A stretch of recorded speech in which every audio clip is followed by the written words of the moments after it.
there's a lot of paths to get to higher belts, and one of the ones that I was a big fan of was the CMFXA green to brown. And the Kenaurd, actually, let me verify this key works. So, yep. This Kenaurd is what came with mine as the functional key. This is the green belt. It's 4-pin and pin. Let me try and make sure that the key can be seen. So first pin is going to be a super high lift, followed like basically by a 0 lift, and then a little bit of a higher lift, and then another 0 lift. So all of the effort is going to go into that first pin. So it kind of makes me laugh a little bit because this is a 4-pin, pin and pin. Realistically, when it comes down to it, like the level of effort that it takes to do this one in particular is the tolerances are a little bit looser, I'll put it that way. But when it comes down to it, like the Mul-T-Lock interactive, like you're still only doing 4 outer pins. Like that's not a big deal. Let's see where I'm at here.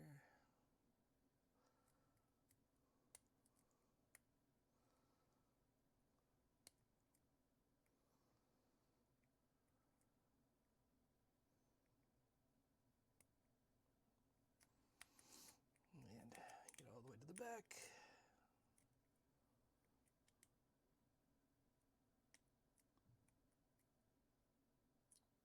All right.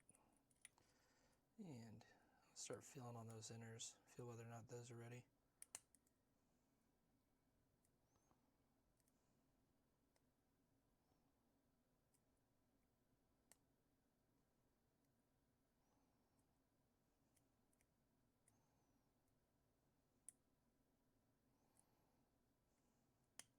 There we go. I think that's the deep fall set that you go for when you're doing pin and pin. So this also is basically what set me up for my particular style of holding the dimple lock, is making it easy on myself for my thumb to hold the tension. And right now I'm just fishing for those inner pins because I'm fairly certain that I'm done with the outers.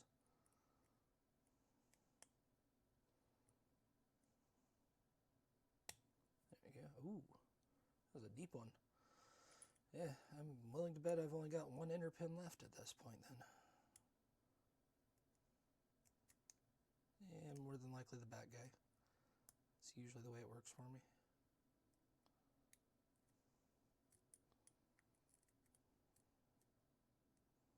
It's not the guy all the way in the back, then it's the guy all the way in the front, right? Let's see where we're at.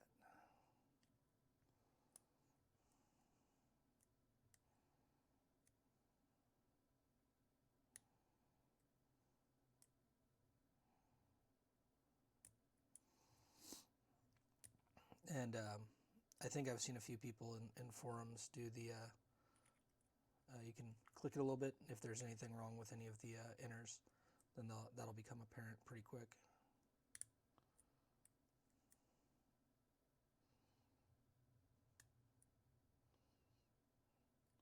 But yeah, I've seen people use the curved flags that have a point to get into the center of the center pin. This is really wild. Like, this is a pretty deep fall set. I'm surprised that I'm not just dragging across an individual inner and having it open. That should be...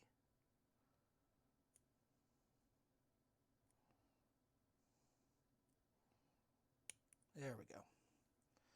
Just had to find it. So, got it open. I'll close it back up and take a look inside, and then I'm going to take a look at something else.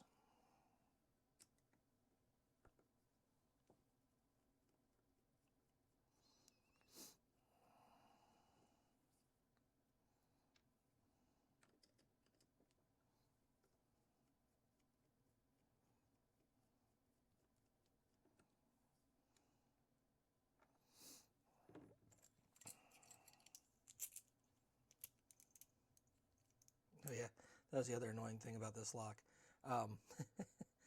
As you turn it, the it's only deep enough for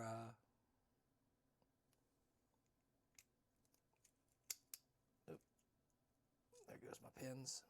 Oops. All right. So that is pin number 1 right there, and I will get him back in.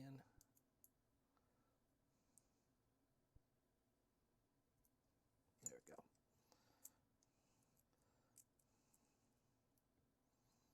All right. So, yeah, as I was saying, the stop right there is mandatory because the key will go in and out pretty easily, which is different from, let's say, an interactive.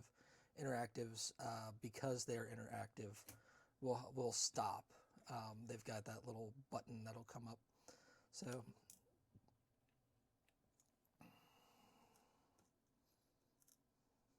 we go. I'm setting the inner below the outer.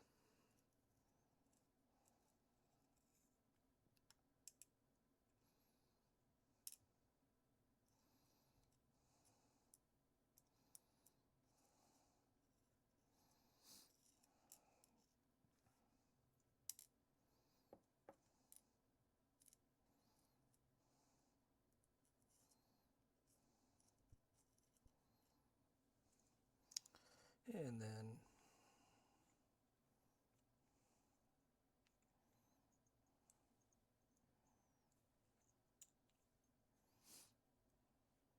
oh crap, I did not realize that.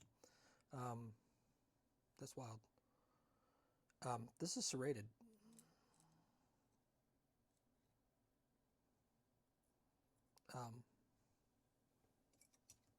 I've got an idea. This one is serrated as well.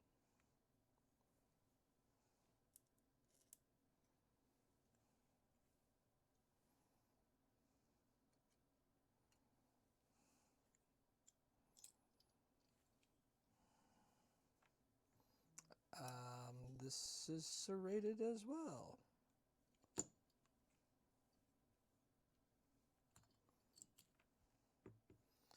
So for serrated,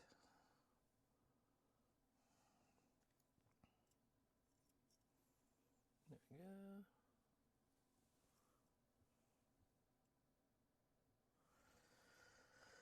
The question that I now have is,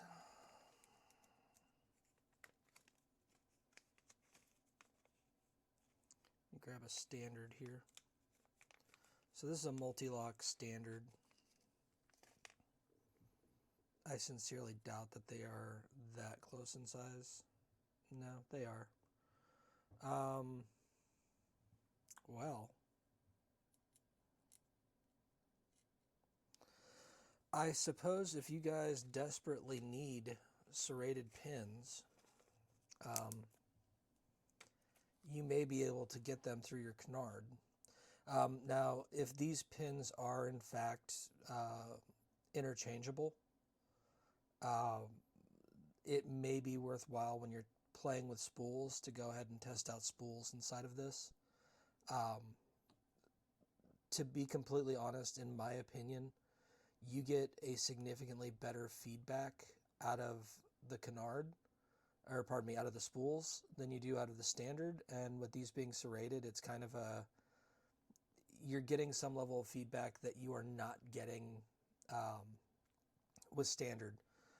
And that has been a huge issue with, especially for myself, with picking dimples. So keep that in mind. But yeah, if you're looking to get some serrated, that was an interesting surprise. I guess I didn't realize that from when I had picked and gutted it previously.